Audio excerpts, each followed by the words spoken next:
안녕하세요, 멘토스입니다. 요즘 코로나가 가장 큰 이슈인데요. 코로나로 인해서 대입 시스템에 많은 변화가 일궈지고 있습니다. 그 변화들 중에 가장 크게 두드러진 2024년의 대학 시스템에 대해서 알아보도록 하겠습니다. 목차를 보시면 첫 번째 대입 전형이 어떻게 변화하는지 2024년의 대입 전형 변화에 대해서 소개를 할 것이고요. 두 번째는 그 대입 전형의 변화에 대한 우리의 생각을 담아볼 예정입니다. 2024 대입 변화 중 가장 큰 변화에 대해서 소개해드리겠습니다. 세 가지 특징이 있는데요. 첫 번째 특징인 논술 특기 페이지에서는 학종학대랑 정시학대가 있습니다. 학종학대에서는 과세톡 중요도가 증가하고 행특 중요도도 증가합니다. 하지만 정시학대에서는 학교 생활이 중요하게 됩니다. 왜냐면 정시를 보는 학생들은 약간 학교 생활을 성실하게 하지 않고 하는 경우가 많은데, 이제 대학에서는 정시랑 학생부 그런 생기부까지 보기 때문에 학교 생활도 중요하게 되었습니다. 두 번째 특징인 자소서 페이지에 대해서 알려드리겠습니다. 자소서 페이지에는 학생 평가가 힘듭니다. 왜냐면 자소서는 자기를 약간 소개하는 건데 그런 게 사라지니까 학생 평가가 힘들고 그냥 성적으로만 그 사람을 보기 때문에 좀 안 좋은 것 같습니다. 세 번째 특징이 기타 활동 페이지입니다. 자율동아리 페이지, 복수활동 페이지가 있습니다. 자율동아리 페이지에는 관심사를 파악하기 힘들고 성실성을 파악하기 힘듭니다. 그리고 복수활동 페이지에서는 관심사가 파악하기 힘듭니다. 봉사활동과 자소서 페이지에 대해 비판적인 시각을 가지고 있습니다. 일단 봉사활동에서는 일상생활에서 저희는 봉사활동을 접하기 굉장히 많습니다.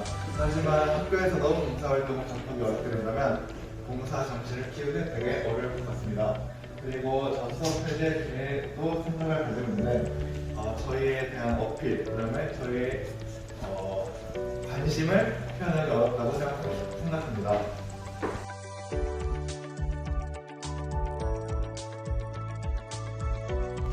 저는 독서활동 페이지와 자율동아리 페이지에 대한 비판적인 시각을 가지고 있습니다. 먼저 독서활동이나 페이지에 대해서 비판적인 시각을 갖고 있는데요. 독서활동이란 자기가 읽는 책에 대해서 줄거리나 자기가 느낀 점, 깨달은 점, 변화된 점 같은 것을 써서 제출하는 형식으로 이루어질 수 있습니다. 하지만 이 독서활동이 폐지된 이유는 대다수의 학생들이 읽지도 않은 책을 가지고 소감하게 제출하는 경우가 많아서이기 때문인데요. 저는 이런 경우가 많더라도 그 독서활동에 대해서 중요하다고 생각을 가지고 있기 때문에 그런 점을 방지하는 장점을 추가해서 이 독서활동이 이루어지게 한다면 더 좋은 방식으로 학생들의 교육이 이루어질 수 있다고 생각합니다. 두 번째로 자율동아리 페이지에 대한 비판적인 시각을 말씀드리겠습니다. 자율동아리란 공통의 관심사를 가지고 있는 학생들이 모여서 자신의 진로에 대한 더 깊은 탐구를 이루어지게 하는 활동인데요. 이 자율동아리가 폐지됨으로 인해서 자신의 꿈에 대한 그 깊은 이해를 할 수 있는 기회를 놓치게 되는 것이고, 이 자율동아리 통해서 저는 고등학교 1학년, 2학년, 3학년 모든 활동을 했기 때문에 성실도를 파악할 수 있다고 생각합니다. 하지만 이게 반영되지 않음으로 인해서 성실도를 파악하기 어렵기 때문에 학생들에 대한 제대로 된 평가가 이루어지기 어렵다고 생각합니다.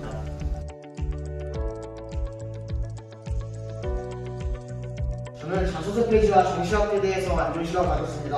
자소서 페이지는 자신을 어필할 수 있고 자신을 소개할 수 있는 그런 하나의 것인데, 그렇게 폐지된다면 그냥 그 사람의 성적만 보고 평가하는 것이기 때문에 그 사람이 인성이 어떤지 성격이 어떤지 알 수 없기 때문에 안 좋은 것 같습니다. 일단 정시학대는 사람들의 빈부격차가 심해져가고 성적도 빈부격차가 되게 심해져가지고 잘하는 사람은 더 잘하고 못하는 사람은 아예 못하는 형식으로 가버립니다. 예를 들면 저희는 이렇게 후진 지역이 있지만 서울에 있는 아이들은 과외를 받고 그렇기 때문에 정시학대는 안 좋을 것 같습니다.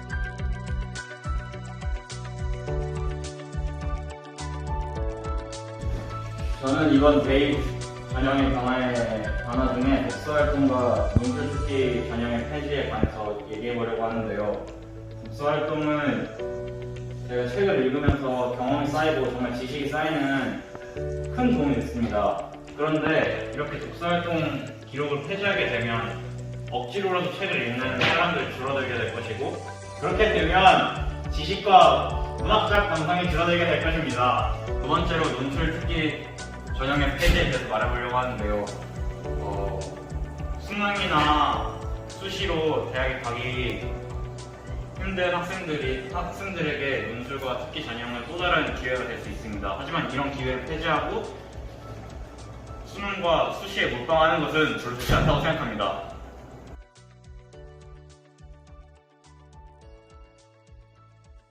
지금까지 2024 대입 변화에 대해 저의 생각을 발표했습니다.